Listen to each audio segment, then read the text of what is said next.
Yo, Sanjay Uchiha here, people. Bringing you some, what should I call it? I guess clarification, explanation from Toei regarding the whole Zamasu Black Goku timeline. Basically, like infographic as we can see here. Um, this is an article on Saiyan Island. But of course, credit must go to Herms because after Toei published this timeline infographic here, of course Herms would have went on to translate it, and that's where sorry, Saiyan Island would have got the translated image from. And of course, they do credit Herms in the article, I believe, if I'm not mistaken. So let's go ahead and read here. So Toei Animation, the company behind animating Dragon Ball Super, has created a diagram that explains the flow between the timelines we all know and love, with our heroes Goku, Vegeta, as well as future Trunks, Goku Black, and the multiple Zamasus. The diagram is originally in Japanese, but thanks to Herms 98, it has been translated into English and saved as an image for a nice infographic. Take a look at the image below, at the history, how the histories have unfolded. Alright,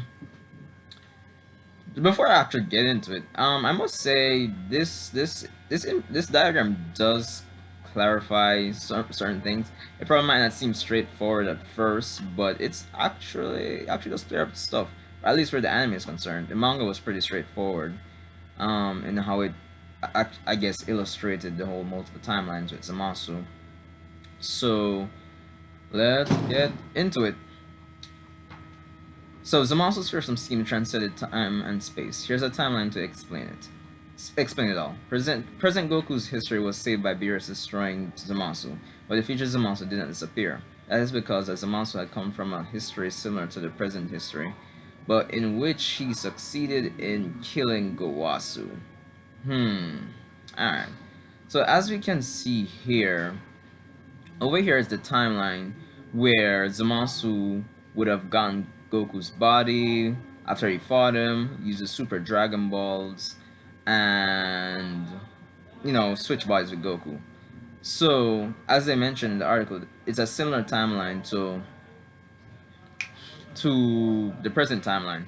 So it could be a case that my theory, what I've been mentioning all along, that Zamasu, well, Goku Black, that Zamasu, that he could have came from the unknown timeline. It seems they don't specifically say it's from the unknown timeline, but it might as well be true because really and truly, the unknown timeline could have turned out pretty similarly to the present timeline. So, wait, hold on. Let me think about that.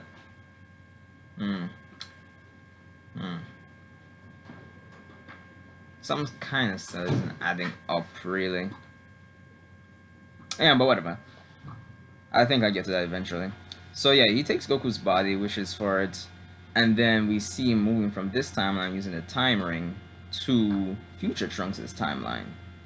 And then the whole fiasco from episodes, I guess, 47 onwards would have actually occurred, with Black traveling to the main timeline. So essentially, it is kind of still a time loop, as Geekdom 101 would have mentioned, but it's it still does. How should I put it? Yeah, it still is kind of a time loop because the same events would have probably transpired with President Zamasu, killing Gowasu, taking the time ring, going to a future timeline. But obviously, Beerus killing him does kind of split the timelines into two, as they've mentioned here, in the sense that, where is it? Yeah, where is it? Yeah. I'm pretty sure they mentioned it somewhere here. Yeah, in the Road Dragon Ball Future, futures exist as parallel worlds. Trunks, who lives in a similar but slightly different future, traveled through time in order to get help from Goku and company. No, that's not it, obviously. Boom. It's somewhere here. But yeah, you can check out this article. I'll link it in the description below, that is. But to give, like, I guess, further dissecting this, it does provide a more straightforward answer than just watching the anime. And that yes, Goku Black does come from an alternate timeline similar to the present. He comes to the future Trunks' timeline, messes shit up, and then you have the continuous traveling back and forth in time between future Trunks' timeline and the main timeline. What Beerus was saying in terms of when a god kills a god, it should, I guess, affect things in multiple timelines where that god is concerned. I guess it's the time ring that protected Black from that. So there you have it. What I'll say about this though is that if it's a case where in this future timeline that Goku Black comes from, right? Well, alternate, sorry. But still isn't adding up, and what still kind of contributes to the fact that it's still essentially a time loop, is that they still use the flashback that, from episode 53, I believe, Goku versus Zamasu.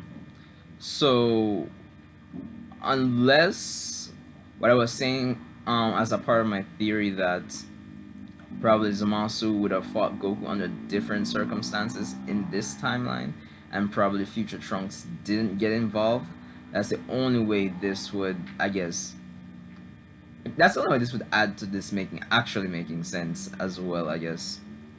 But yeah, it's a nice little diagram which I like. There's another piece of information I'm going to add to this video here, and is that Herms had some spoilers for episode 65. It's just a brief, some brief information. So, return to the showdown with Zamasu.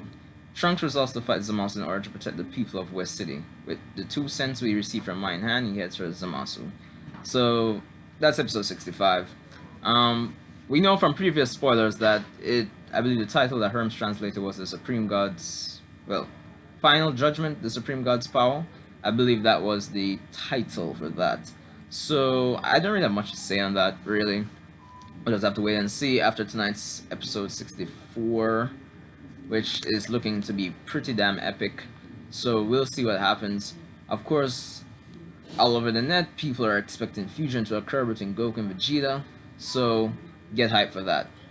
I don't know if I have any more thoughts on this timeline diagram that Toei put out. I must say I do appreciate it because probably they've realized that the way they've, I guess, illustrated things in the anime, it makes things, I wouldn't say ambiguous, but pretty damn confusing and unclear.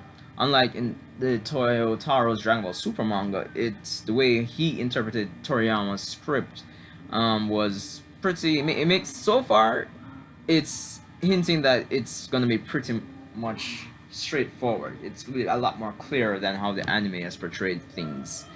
But yes, I appreciate that Toei has actually put this out. It definitely helps clear up things, and if you put in a little bit, I guess, headcanon or your own twist on things, this could make perfect sense. And that if, yes, I still feel that this timeline that Zamasu comes from is the unknown timeline, and probably fights Goku under different circumstances, and that the fight between him and Goku goes on under different circumstances. But that could be just bullshit because, I mean, it's still, at the end of the day, in episode 53, they still use the same flashback, so I don't know. So, oh yeah, wow, so embarrassing. That the piece of information I was looking for in the diagram is here. The main history linked with future Trunks' history. However, because Beerus destroyed Zamasu, the main history is reorganized and split into 2 histories. So, I don't know if that's hinting that yes, future Trunks came back in this timeline as well. So, I don't know. I'm not saying the diagram doesn't kind of help a bit, but it's still kind of confusing with a time loop. But they have essentially confirmed that yes, Black Goku is from an alternate timeline from the get-go. So I don't know. I may do another video on this. I don't know. No, I'm just really rambling on here. Really, meh. But do I have any other thoughts on this? I just feel like I need to be saying more, or dissect this more in some way. I don't know, let me know what you think in the comment section below. Share this video out. Rate, comment, eat some meat. Nah, no shit.